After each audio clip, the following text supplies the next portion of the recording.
जय महाकाल दोस्तों, कैसे हैं आप लोग। आशा करता हूँ भले चंगे होंगे, मज़े में होंगे। और यदि कोई समस्या है, कोई तकलीफ है, कोई प्रॉब्लम है तो वह भी इन उपायों को करने से दूर हो जाएगी। दोस्तों, आज मैं आपको एक उपाय ऐसा बताने जा रहा हूँ कि जिसको करने से आपके मन की जो कोई भी छोटी बड़ी इच्छा है वो बहुत ही आसानी से पूरी हो जाएगी।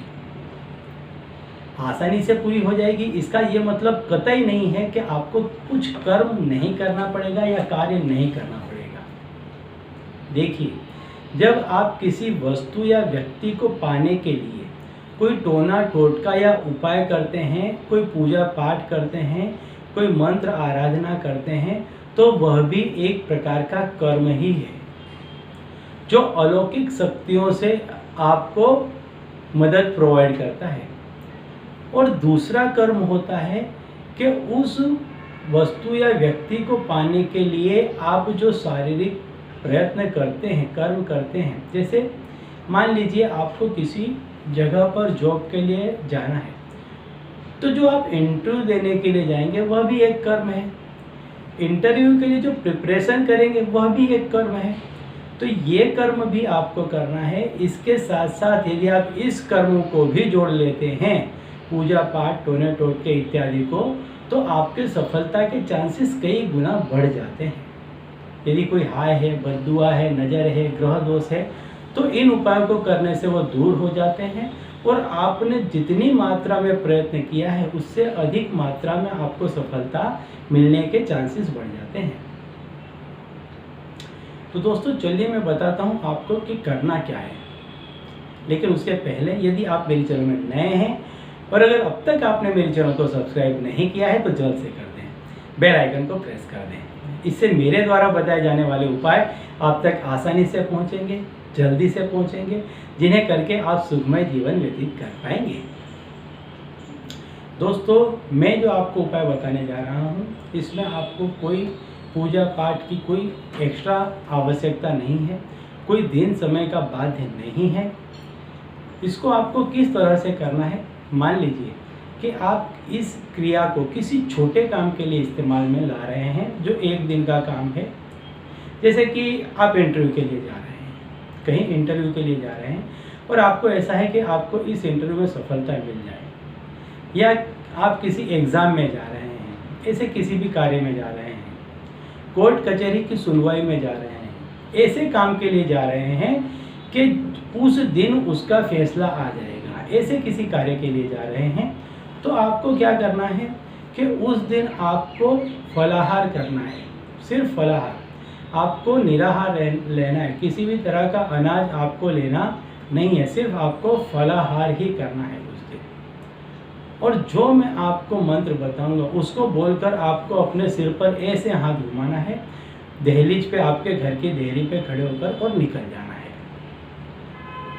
जो कार्य आप करने के लिए जा रहे हैं आपको इतना करके निकल जाना है, आपको उस कार्य में निश्चित तौर पर सफलता प्राप्त होगी। अब यदि आप किसी कर्म को लंबे समय के लिए करना चाहते हैं, जैसे मान लीजिए आप कोई कार खरीदना चाहते हैं, मकान खरीदना चाहते हैं, प्रॉपर्टी खरीदना चाहते हैं और आपको उसमें थोड़ा सा विलम्ब हो रहा है, या तो आपको पैसे का व्यवस्था करनी है, पैसों की व्यवस्था करनी है, या आपका लोन वगैरह का कोई काम अटक रहा है, तो आपको ये निर्धारित करना है कि मैं ये कार्य करने जा रहा हूँ, मकान लेने, गाड़ी लेने जा रहा हूँ, या आपका कोई व्यक्ति आपसे दूर चला गया है कि ये व्यक्ति मेरे पास इतने दिन में आ जाए, या ये मकान में इतने दिन में खरीद लूँ, या मेरी ये लोन इतने समय के भीतर भीतर हो जाए।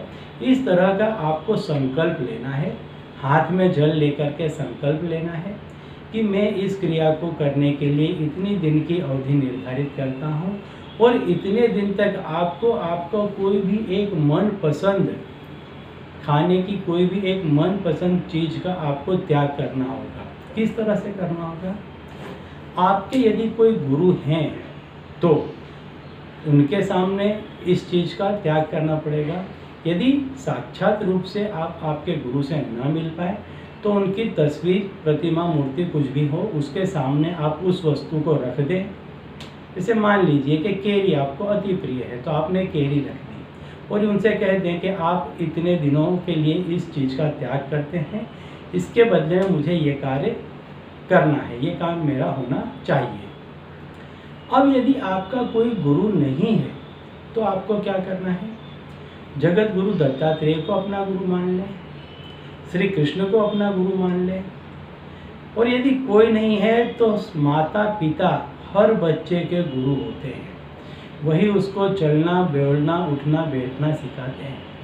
तो उनकी तस्वीर के सामने आप कोई भी आपकी मन प्रिय, जो आपको अति प्रिय है, ऐसी चीज़ आप रख दें और कल्पना करें, मान लीजिए कि 30 दिन के भीतर मेरा ये काम हो जाना चाहिए, तो 30 दिनों के लिए मैं इस वस्तु का त्याग करता हूँ। आपको ये करना है। ये मंत्र कौन सा है वो मैं आपको बता देता हूँ। मंत्र है, गुरु की शक्ति मेरी भक्ति स्फुरो शब्द ईश्वरी वाचा। ये आपको बोलना है, गुरु की शक्ति मेरी भक्ति स्फुरो शब्द ईश्वरी वाचा, ये बोलना है। और इसके बाद आपकी जो कोई भी इच्छा है, आपने जिस चीज़ के लिए संकल्प लिया है, वह आपको बोल देना है। ये आपको करना है। लेकिन जब भी आप इसको करें उसके पूर्व आपको 101 दफ़े इस मंत्र को एक बार करना है, 101 दफ़े एक बार। फिर यदि लंबी अवधि के लिए आपने इसको किया है, जैसे 20 दिन, 21 दिन, 31 दिन, 50 दिन, जितने दिन के भी लिए, तो उतने दिन तक आपको रेगुलर एक बार सवेरे इसको बोलना है।